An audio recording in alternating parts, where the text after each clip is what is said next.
Governor ప్రసంగానికి ధన్యవాదాలు తెలిపే తీర్మానంపై ఏపీ అసెంబ్లీలో మరి కాసేపట్లో చర్చ జరుగుతుంది. ముఖ్యంగా రోజా సస్పెన్షన్ అంశం, ప్రత్యేక హోదా, రాజధాని రైతులకు ప్లాట్ల కేటాయింపు, నిరుద్యోగ భృతి, పోలవరం అంశాలు సభను మరింత వేడెక్కించనున్నాయి. పాలక ప్రతిపక్షాలు వ్యూహ ప్రతివ్యూహాలతో సిద్ధంగా ఉన్నాయి. సభ సజావుగా నిర్వహించేందుకు అధికార యంత్రాంగం కూడా అన్ని ఏర్పాట్లు చేసింది. అమరావతిలో మరో అధ్యయనం మొదలైంది. ఇన్నాళ్లు హైదరాబాద్ కేంద్రంగా నడిచిన ఏపీ అసెంబ్లీ సమావేశాలు వెలగపూడిలో మొదలయ్యాయి. గవర్నర్ ప్రసంగంతో తొలి రోజు సమావేశాలు ప్రారంభమయ్యాయి. ప్రత్యేక ప్యాకేజీకి చట్టబద్ధత తీసుకొస్తామని తన ప్రసంగంలో పేర్కొన్నారు గవర్నర్ నరసింహన్. అటు గవర్నర్ ప్రసంగంపై టీడీపీ, వైసీపీలు మాటల యుద్ధానికి దిగాయి. ఈ క్రమంలో నేటి అసెంబ్లీ సమావేశంలో గవర్నర్ ప్రసంగానికి ధన్యవాదాలు తెలిపే తీర్మానంపై చర్చ ఎలా రచ్చకు దారితీస్తుందనని ఉత్కంఠ నెలకొంది. Honorable members, 11:06 hours of March 5, 2017 will be etched forever in the history of Andhra Pradesh as a golden moment. ఈ నెల 28వ తేదీ వరకు వెలగపూడిలో బడ్జెట్ సమావేశాలు జరుగుతాయి. ఉదయం 9 గంటల నుంచి మధ్యాహ్నం 2 గంటల వరకు సభ జరుగుతుంది. గవర్నర్ ప్రసంగానికి ధన్యవాదాలు తెలిపే తీర్మానంపై నేడు చర్చ ఉంటుంది. 8వ తేదీ నుంచి 12వ తేదీ వరకు సెలవులు ప్రకటించారు. 13వ తేదీన ఆర్థిక మంత్రి యనమల రామకృష్ణుడు బడ్జెట్ ప్రవేశపెడతారు.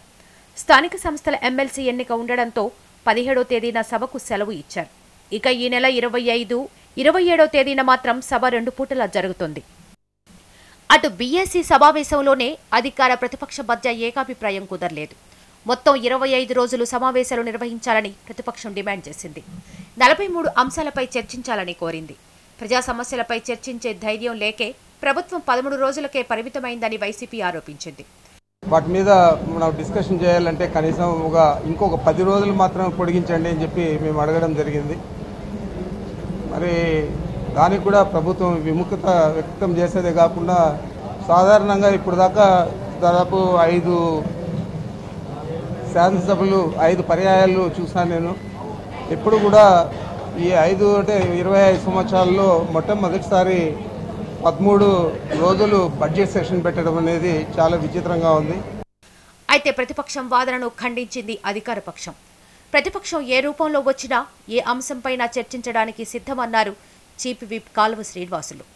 అయినా బీఎస్సీ సమావేశానికి ప్రతిపక్ష నేత జగన్ రాకుండా ఏం చేస్తున్నారని ప్రశ్నించారు చీఫ్ విప్. అట్లాగే శాసనసభ ఎన్ని రోజులు జరగాలో నిర్ణయించే సమావేశం అది.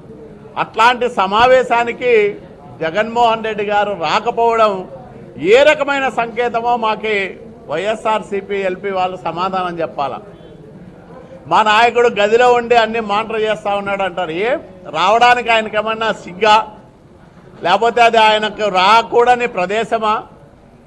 స్పీకర్ గారి అధ్యక్షతన జరిగే సమావేశానికి రాకపోతే రేపొద్దున స్పీకర్ గారి అధ్యక్షతన జరిగే అసెంబ్లీ సమావేశాల్లో పాల్గొనే అర్హత, హక్కు ఎక్కడుందని మేము అడుగుతా ఉన్నాం.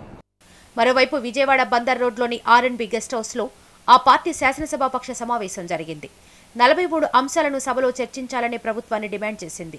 రోజా విషయంలో స్పీకర్ నిర్ణయాన్ని బట్టి ఏం చేయాలనేది ఆలోచిద్దామని ప్రతిపక్ష నేత, పార్టీ అధ్యక్షుడు జగన్ తమ ఎమ్మెల్యేలకు స్పష్టం చేశారు. ప్రధానంగా ప్రత్యేక హోదా, రాజధాని రైతులకు ప్లాట్ల కేటాయింపు, నిరుద్యోగ భృతి, పోలవరానికి పెరిగిన ఖర్చులు వంటి అంశాలపై సభలో ప్రభుత్వాన్ని గట్టిగా నిలదీయాలని నిర్ణయించారు. పాలక ప్రతిపక్షాల వ్యూహ ప్రతివ్యూహాలతో ఏపీ అసెంబ్లీ బడ్జెట్ సమావేశాలు వాడివేడిగా జరగనున్నాయి.